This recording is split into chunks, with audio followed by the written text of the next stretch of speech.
amigo trabalhador que vai fazer a palestra de hoje. Ele é natural de São Paulo, é residente em Bertioga, é formado em administração de empresas e também é funcionário público. Ele é trabalhador e faz parte do grupo de estudos Obreiros do Senhor, na Casa Espírita em Bertioga.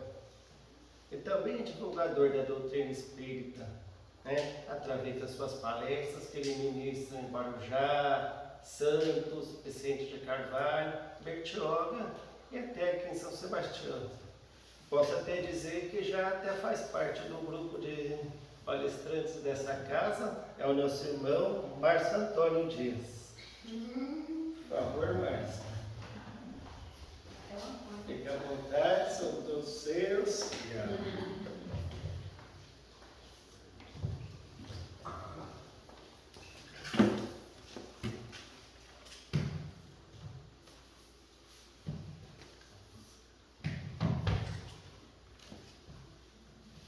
Boa noite a todos. Boa noite. Fui agraciado hoje com essa data tão especial.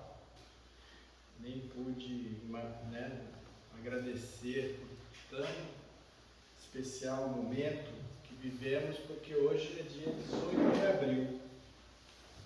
18 de abril, há 166 anos atrás, estava chegando aqui para nós a doutrina espírita.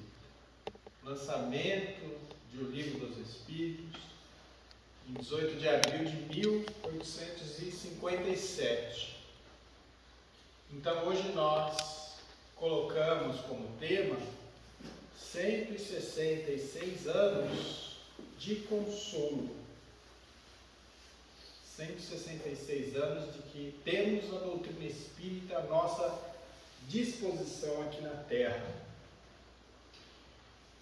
Os Espíritos anunciam que os tempos marcados pela providência para uma manifestação universal são chegados e que, sendo os ministros de Deus e os agentes de sua vontade, sua missão é instruir e esclarecer os homens, abrindo uma nova era para a regeneração da humanidade. Isso está aqui, em O Livro dos Espíritos, em Prolegômenos, esse nome diferente, que a gente não costuma usar com frequência, nada mais é do que a introdução do livro. Como Kardec fez uma introdução, que na verdade já é um estudo, então eles puseram esse nome, Prolegômenos, porque é uma introdução da introdução. Então, mostra aqui para nós que são chegados os tempos. Então os Espíritos chegam até a Terra com esse propósito de trazer para nós, veja só, há 166 anos já se falava em quê? Em regeneração da humanidade. Esses Espíritos vêm como uma manifestação universal. Ou seja, eles vão passar a trabalhar em todos os cantos do planeta para trazer, então, a doutrina espírita. Este livro, diz Allan Kardec, em Prolegômenos, é a compilação dos seus ensinamentos, ou seja, dos ensinamentos dos Espíritos, e foi escrito por ordem e sob o ditado desses Espíritos superiores.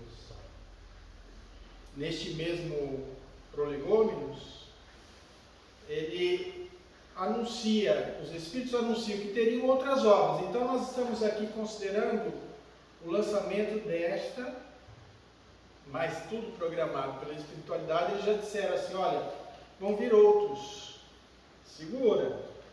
Tem alguns ensinamentos, falando para Kardec, tem alguns ensinamentos que eu estou passando para você, guarda aí, não é o momento ainda, mas medita sobre eles, porque eles serão publicados também. Então, a gente percebe aí que há uma invasão programada, dos espíritos nesse instante. Nós vamos falar sobre, aqui basicamente, eu utilizei desta obra, que também é um tesouro, como nosso amigo diz, todo livro espírita, aliás, a nossa doutrina é baseada em um livro, então, a partir desse aqui veio todo o cabedal de informações que nós temos.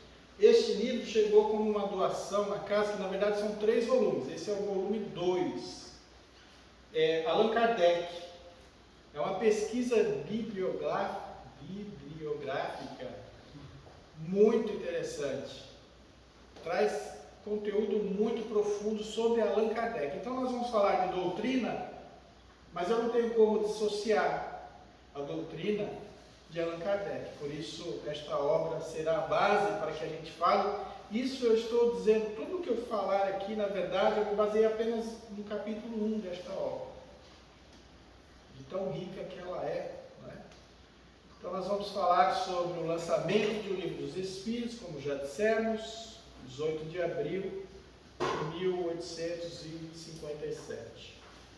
Esta obra coloca como capítulo 1 desse volume 2 um nome bastante curioso e interessante: A Fagulha da Renovação.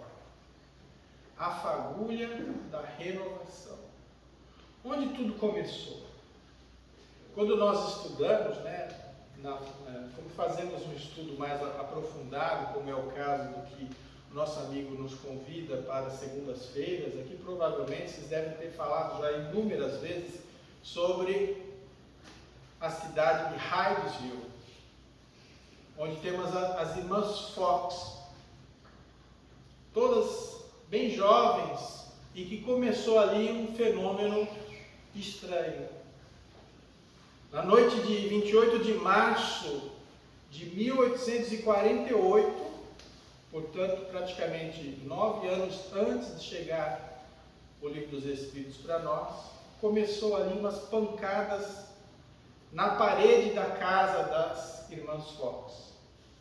E essas pancadas, saindo dessa pequena casa, dessa pequena cidade de Nova York, do estado de Nova York, ganhou o mundo. Foi para a Europa. E aí o livro fala assim, invadindo, guarda essa palavra, invadindo, que a gente vai falar um pouquinho. Invadindo todas as classes sociais, da choupana ao palácio. Então, essas pancadas, esses fenômenos, que nós depois vamos falar também das mesas girantes, começou a acontecer assim como uma loucura, acontecia em todo canto, Então, falando sobre invadindo, a gente traz aqui também uma parte no prefácio do Evangelho segundo o Espiritismo, que também nosso amigo falou, que é uma obra básica de Kardec. E nesse prefácio temos lá, muito bonita por sinal, uma mensagem do Espírito da Verdade, em que ele fala da invasão, no bom sentido, é claro, dos bons espíritos. Começa assim, eu vou falar só um trecho, porque ela segue mais adiante. Os espíritos do Senhor, que são as virtudes dos céus, qual imenso exército que se movimenta ao receber as ordens do seu comando, espalham-se por toda a superfície da terra, e semelhantes a estrelas cadentes, vêm iluminar os caminhos e abrir os olhos aos cegos. As grandes vozes do céu ressoam como sons de trombetas, e os cânticos dos anjos se lhes associam. E continua.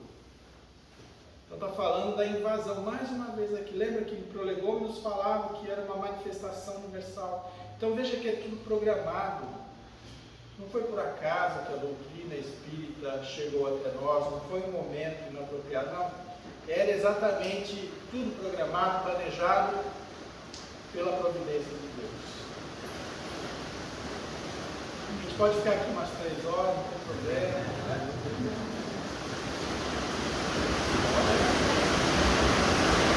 Então,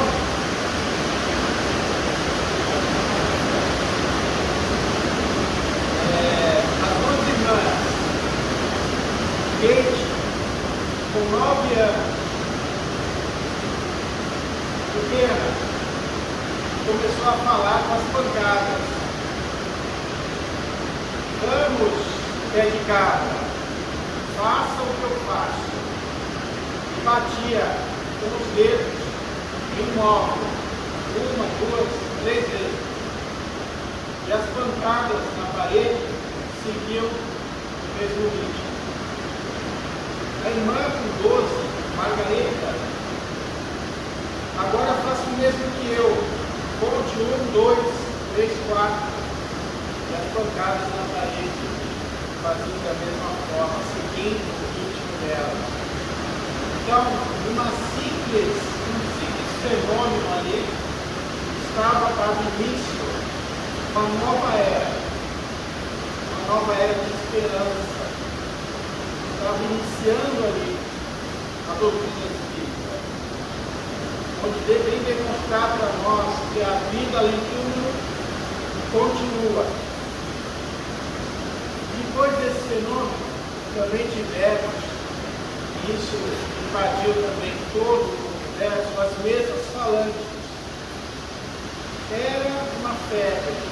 As pessoas se reuniam, colocavam as mãos sobre uma mesa, e essa mesa falava, girava, se movia, caminhava. Isso invadiu também todo o planeta.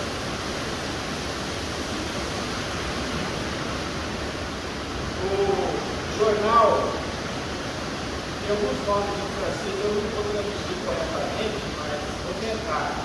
Illustration, de 14 de maio de 1853, o famoso crítico literário francês, Júlio Janin, disse assim: toda a Europa, e digo eu, neste momento o mundo inteiro tem um espírito voltado para uma experiência. Consiste em fazer girar uma mesa. Então veja que esse fenômeno passou a acontecer em toda a Europa, em todo o mundo. Isso saía no jornal. Estavam todos encantados com esse fenômeno.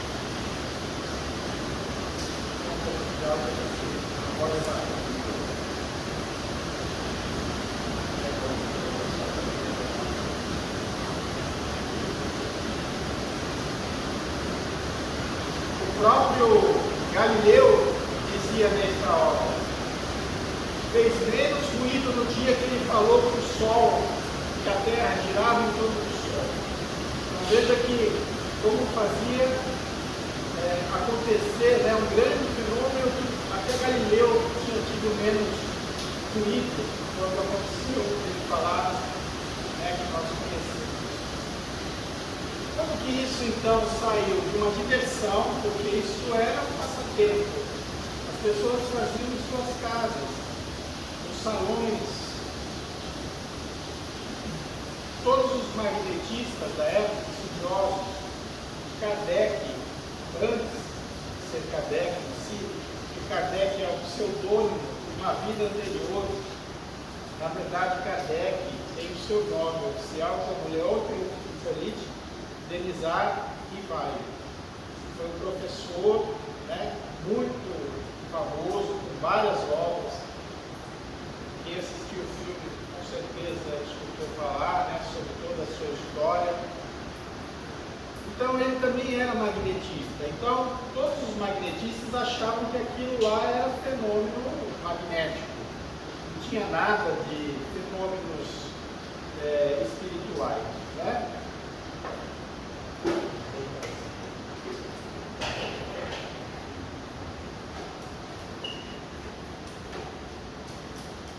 Agora melhorou para trás. O senhor Fortier, magnetizador com quem Rivail, Allan Kardec, tinha relação próxima, trouxe para ele a nova. Olha, as mesas também falam, respondem às perguntas que são feitas. Hippolyte Léon Denizar Rivaio, à época educador, sempre muito cético, escutou tudo tranquilamente e disse assim: só acreditarei quando vir. Quando me provarem que uma mesa tem cérebro para pensar, nervos para sentir e que possa se tornar sonâmbula, até lá eu vou dizer que isso é um conto da carochinha. Esse é o nosso Allan Kardec, racionalista, estudioso, distante do misticismo. Ele se pôs a examinar esses fatos, que para ele, até então, era tudo coisa da cabeça das pessoas, coisas que não tinham relação nenhuma com espíritos nem nada. Eles, até então, não sabiam. Aí ele diz assim: sondei, perscrutei esta nova ciência nos mais íntimos refolhos. Busquei explicar-me tudo, porque não costumo aceitar ideia alguma, sem antes saber o como e o porquê. E aí, nós vemos então que não há diferença entre Rivaio, que trabalhava na ciência, pedagogo, uma grande formação, discípulo de Pestalozzi. Ele tinha um método científico de agir. E com a doutrina espírita, ele seguiu esse mesmo rigor científico. Em maio de 1855, olha só, 2 anos antes, praticamente, da obra estar pronta, ele foi convidado para assistir uma reunião na casa da senhora Plany Mazon. Não se incomode com o meu francês. Lá ele presenciou, então, pela primeira vez, presenciou as mesas que giravam, as mesas que falavam. E ele ficou tão impressionado com aquilo que ele disse: não é possível, não tenho qualquer dúvida, existe algo aqui que eu preciso investigar. Porque as mesas não só se moviam, elas respondiam, conforme as pancadas que davam, segundo as perguntas que lhes faziam. Lá também ele pôde observar, ainda bastante precário, o processo de escrita, que até está no livro dos Médiuns, falando sobre a pedra de ardósia, onde se usava uma cesta de bico, bem preliminar mesmo, antes de termos a própria psicografia. Diria Allan Kardec mais tarde: entrevi naquelas aparentes futilidades, no passatempo que faziam daqueles fenômenos qualquer coisa de sério, e eu tomei para mim como uma nova lei que eu estava comprometido a investigar a fundo. E é isso que ele fez. Compreendi a gravidade da exploração que ia empreender. Veja só o trabalho que foi em 1850 alguma coisa, você produzir isso que ele produziu, e em tão pouco tempo. Nós estamos hoje falando sobre o Livro dos Espíritos, 1857, ele produziu toda a sua obra, que nós sabemos são 5 livros básicos, e mais outros vários que a gente também considera muito importantes, como a Revista Espírita, por exemplo, que são 12 volumes anuais, que saíram de 1858 até o seu desencarne em 1869. Tudo isso ele produziu num tempo muito curto, de 14 anos. Para a época, é um grande feito, porque nós não tínhamos WhatsApp, nós não tínhamos as redes sociais como temos hoje, então era tudo na base da pena, na base da luz, que não era luz ainda como nós a conhecemos. O trabalho que ele teve para trazer tudo isso para si e fazer esse trabalho magnífico que fez. Ele percebeu naqueles fenômenos a chave do problema para muitas das questões que ele tinha da sua própria vida. Formação católica, os pais eram católicos, ele tinha, como nós, questões não resolvidas, o passado e o futuro da humanidade. Então, começando ali a fazer essa investigação, ele percebeu as respostas que ele precisava. Logicamente que a gente tem que dizer que Kardec foi um homem extraordinário e foi destinado para essa missão, para trazer a doutrina e para consolidá-la. Fez um trabalho realmente de porte.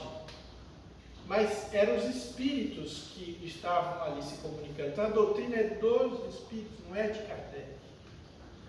Ele sempre faz questão de mencionar isso. Todo o mérito da obra são os espíritos, são eles que trouxeram. Ele apenas foi o organizador. Tudo bem que a gente sabe que foi um bom organizador, né? Então ele percebeu que quem se comunicava eram os espíritos, a causa daqueles efeitos inteligentes, percebeu também a consequência filosófica de tudo isso. Porque uma coisa é você dizer que existe a vida após a morte, mas e as consequências de tudo isso? Não é? Esse desdobramento que se dá a partir disso. Então nós falamos que é uma doutrina de esperança, de consolação e de solidariedade. Então, como Kardec trabalhava? Ele fazia perguntas, e nós sabemos que são perguntas muito valiosas, porque uma coisa é você responder, outra coisa é você perguntar. Esse trabalho de fazer perguntas é difícil, e ele fez com maestria, né, para poder captar dos espíritos tudo aquilo que ele necessitava colocar nessas obras. Todos os problemas diversos da época, logicamente que nós temos hoje problemas que naquela época não existia. Então, não existe falar sobre isso na doutrina. Não existia, na época não existia, mas todos os problemas que a época existia da humanidade, ele procurou perguntar e obter a resposta, né, desses irmãos dos espíritos que fizeram essa publicação. Quando ele viu que aquilo tudo era um todo e ganhava as proporções de uma doutrina, ele falou assim: então, isso daqui deve ser publicado, não merece ficar só para um número reduzido, eu preciso publicar para toda a gente. Então, Kardec nunca teve como preceito de que a doutrina era apenas para os espíritos. Ele quis sempre que essa doutrina fosse para toda a humanidade. Tanto que ele imaginava que haveria católicos espíritas, evangélicos espíritas, porque não tem assim uma limitação. Todos nós, toda a humanidade pode fazer valer nas informações que contém. Ele recebe uma primeira revelação da sua missão da senhora Jafé, senhorita Jafé, que era também uma jovem, muito jovem, em 30 de abril de 1856. Então nós estamos quase chegando lá, né? Quase no dia da fundação, quase no dia do lançamento do livro dos Espíritos. Ali ele recebe uma mensagem por um espírito, o Espírito da Verdade, confirmando que a sua missão era trazer a doutrina. Mas o Espírito da Verdade recomendava a ele discrição. Se você quisesse sair bem, seja discreto. Você pode triunfar, como pode também falir. E se você falir, olha só como que é espírito superior e espírito superior. Não, se você falir, outro vai te substituir. Kardec não era insubstituível. Ele poderia falir, porque ele tinha o seu livre-arbítrio, mas ele não faliu, graças a Deus. Mas se eles falissem, se ele não desse certo, teria um outro para ficar em seu lugar, porque diz assim: os desígnios de Deus não ficam sobre a cabeça de um homem. Não podem ficar. Era a terceira revelação que estava chegando, então não poderia ficar somente à mercê de uma pessoa. Nesse instante, então, Kardec, sabendo da sua missão, ele faz uma bonita prece, que eu vou trazer aqui um pouquinho, né? Porque ele fala assim, ele levanta as mãos ao céu e pede: Senhor, pois que te indignaste lançar os olhos sobre mim, para cumprimento dos teus desígnios, faça-se a tua vontade. Está nas tuas mãos a minha vida, dispõe do teu servo. Reconheço a minha fraqueza diante de tão grande tarefa. A minha boa vontade não desfalecerá. As forças talvez me traiam. Supre a minha deficiência, dá-me forças físicas e morais que me forem necessárias. Olha só que bonito. Ele percebe ali o seu trabalho, depois dessa mensagem que ele recebe do Espírito da Verdade. Então pede forças a Deus, forças ao Criador. Quando ele vai pesquisando os Espíritos, ele percebe que cada um tem o quê? Uma opinião pessoal, que não é diferente. Eu desencarno hoje, não quero, mas se eu desencarnar hoje, as minhas ideias continuarão as mesmas. Não é porque eu desencarnei que eu vou mudar. Não, eu continuo sendo a mesma pessoa, pensando da mesma forma, tendo a minha opinião. Então ele percebe que cada um de nós, cada um dos espíritos que ali se comunicavam, era a alma dos homens que desencarnaram e estavam ali dando a sua opinião. Então eles não tinham soberana ciência e nem soberana sabedoria. Eles tinham saber limitado ao grau de adiantamento de cada um. E é isso que ele percebeu e foi juntando isso. Aí ele até fala assim, é como se você fosse pesquisar sobre um país. Como que você consegue perceber o que aquele país pode lhe trazer? Perguntando a cada um dos seus habitantes. Aí você vai ter uma opinião pessoal de cada um deles e você vai criar a sua própria opinião. Então, ele percebeu de pronto que os espíritos não são infalíveis. Nós não devemos acreditar em tudo que se fala. Quando se cria um corpo de doutrina, o que é? Quando você traz mensagem de diversos espíritos e estão dizendo a mesma coisa, então ali criou-se um princípio. Aí sim. Mas quando não, basicamente é uma opinião pessoal. E vejam que no início, ainda Rivaio quase desistiu, quase abandonou as investigações. Graças a um grupo de amigos, e especialmente do Sr. Carlotti, ele deu continuidade. Ele não gostava muito de ir nas comunicações, ali no momento dos fenômenos, mas então decidiram o quê? Olha, toma aqui. Eu fiquei imaginando essa cena, Toma aqui 50 cadernos de comunicações para você trabalhar. 50 cadernos, tem 50 cadernos de comunicações assim para ele poder trabalhar, sendo que ele tinha sua vida, no seu dia a dia. Então ele vai lá, faz uma compilação, separação, comparação, condensação, coordenação, e aí ele traz Consolador prometido para nós. Ele diz assim: conduzi-me com os espíritos como houvera feito com os homens. Observar, comparar e julgar. É essa a regra que constantemente sigo. É isso que ele fazia. É lógico que a gente sabe que ele foi assistido por uma pleiade de espíritos superiores, comandada pelo Espírito da Verdade, e ainda antes de entregar a obra, olha só que interessante, eu vejo sempre um cuidado muito grande com a gente. Um cuidado muito grande com a gente, eu digo a humanidade, porque olha, aqui está pronto o livro, mas ainda assim foi proposta uma revisão completa com a médium senhorita Jafé antes de publicar a obra. Marcaram dia e horário, iam até a casa do senhor Rustam, e ali havia comunicação para fazer uma revisão completa da obra antes de colocá-la em publicação, pelos próprios espíritos.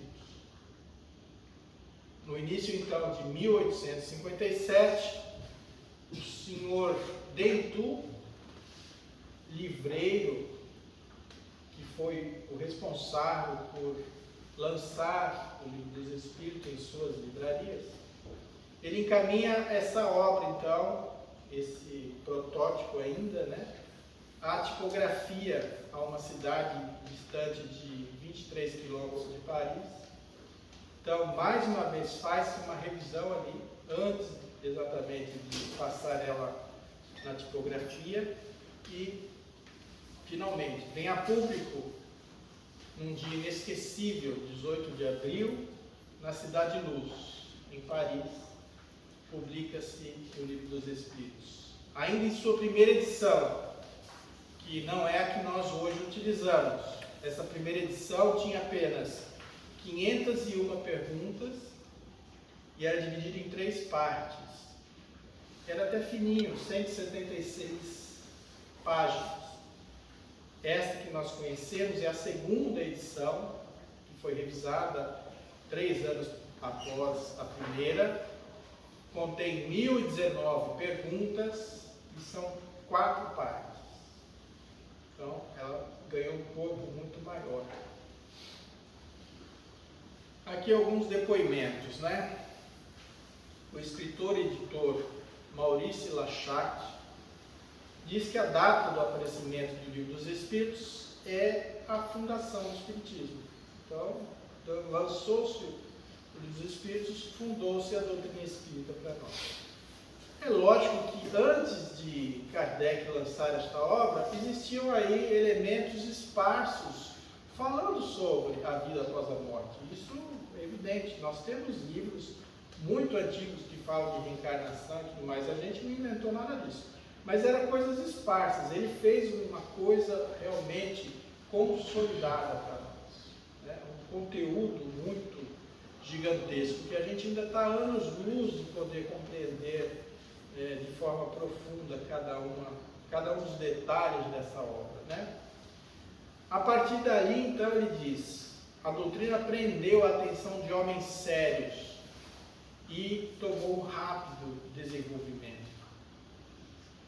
Victorine Sardou, que foi um dramaturgo, aquele que também pediu para que ele continuasse na investigação, quando ele tentou lá, quando ele achava que não deveria desistir, escreveu assim: é o livro mais interessante e instrutivo que eu já li.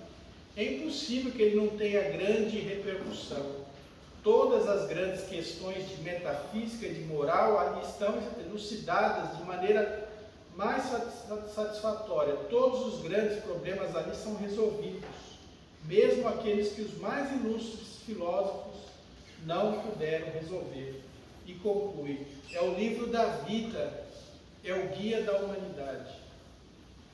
Olha só que forte, né? Que tesouro nós temos aqui. Será que nós estamos fazendo uso desta obra como devíamos, né? Ou seja, se eu sou espírita, é uma pequena parte. Se eu sou espírita, obviamente que esta obra aqui ela tem que ser conhecida por mim, né? Porque afinal ela é a base da doutrina. Vieram outras obras também importantes, mas ela está como uma base que nós temos que conhecê-la, né? Então deve ser um livro que fica na cabeceira, mas não para apoiar o copo e nem o óculos, né? Que seja um livro de leitura mesmo, né? Senhor G. do Chalard, nossa, que terror meu francês aqui. É legal porque essa frase eu já tinha visto, mas não sabia exatamente de quem era, e agora eu descobri, né? Ele diz assim: a todos os deserdados da terra, todos quanto avançam ou caem, regando com as lágrimas o pó da estrada, diremos: lede o Livro dos Espíritos. Ele vos tornará mais fortes. Também aos felizes, aos que em seu caminho só encontram as aclamações da multidão e os sorrisos da fortuna, diremos: estudai-o, e ele vos tornará melhores. Ou seja, se você está ruim, leia. Se você está bom, leia também. Ou ele vai te tornar mais forte, ou ele vai te tornar melhor. Eu achei bacana, né, essa frase. O Abade de Sanu: observando as máximas do Livro dos Espíritos, faz-se o bastante para se tornar santo na terra. Mais uma. Capitão reformado na cidade de Bordeaux. Quem quer que leia este livro, nele meditando como eu fiz, aí encontrará inesgotáveis tesouros de consolações, pois que ele abarca todas as fases da existência. Ou seja, nós estamos falando aqui sobre a vitória do Espírito sobre a matéria. Finalmente, num momento bastante conturbado, em que vivia não só a Europa como o mundo, onde o materialismo imperava unânime, temos aí o Espiritismo, ou seja, as questões espirituais chegando no momento adequado para todos nós.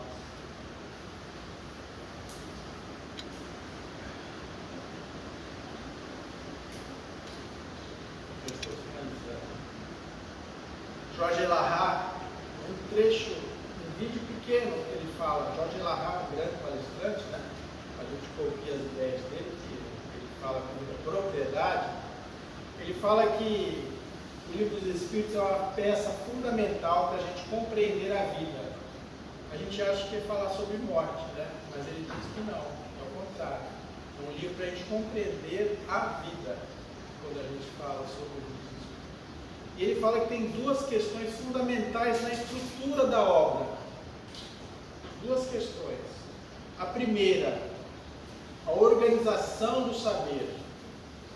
Kardec pegou, imagina você pegar todas essas informações, mas colocar de uma ordem tal que facilite a nós o entendimento. Esse trabalho não é fácil. Tinha que ser um pedagogo para fazer isso. Se a gente vê o cadenciamento das questões, vai todo crescendo, ou seja, a pergunta número 1, que é Deus, ela é fundamental de estar ali. É o início de todo esse projeto. Então ele pega um mar de perguntas e coloca numa organização tal que Jorge Lahar fala, é como se fosse, é o método científico que se usa até hoje. E ele explica o que é esse método. O método científico está dividido em 4 partes. Ele fala, quando você faz qualquer trabalho científico, né, você fala da causa, do objeto, das aplicações do objeto e da análise da aplicação. Aí ele faz essa abordagem dentro do Livro dos Espíritos. O que é a causa? Deus. O que é o objeto? É a vida espiritual, é a segunda parte do Livro dos Espíritos. É o objeto. Aplicações do objeto, as leis morais. Análise da aplicação. Conclusões. A quarta parte, esperanças e consolações. Veja só, a gente não imagina isso quando de repente não pensa sobre isso. Como ele teve esse trabalho fabuloso, né, de colocar dentro de uma metodologia que nos facilitasse muito o entendimento. E a segunda grande questão que ele fala é o seu desdobramento moral. Nós temos diversos autores importantíssimos também, não desmerecendo o trabalho de nenhum deles. Mas esses autores, eles se basearam principalmente na questão dos fenômenos espíritas. Kardec não. Ele pega o fenômeno, mas ele joga o seu desdobramento moral. O que daquilo vai fazer com que eu tenha um comportamento diferente? E por quê? Né? Então, a formação dele, como humanista que era, facilitou esse trabalho. Dele pegar o fenômeno, mas não ficar no fenômeno, e sim na sua vida cotidiana, na sua vida prática. O que isso pode fazer com que você mude o seu comportamento? Então, nós vemos ali diversas situações, né? Que a vida continua, que nós reencarnamos, que nós temos os laços de família, que os nossos entes queridos não morrem, que o destino é a felicidade e que o amor é a porta. Aliás, o amor é a porta para abrir, a chave para abrir essa porta, desculpa. A chave para abrir essa porta da felicidade. E tudo isso baseado numa universalidade desse ensino. Esse ensino não veio de 1, 2, veio de mais de 1000 médios espalhados ao redor do mundo. Então, este é o convite, para que a gente, primeiramente, se apodere desse tesouro que temos e que ele possa transformar cada um de nós. E que hoje nós possamos também agradecer a espiritualidade por nos trazer esta grandiosa obra e, por sua vez, esta doutrina abençoada. Muito obrigado, até uma próxima oportunidade.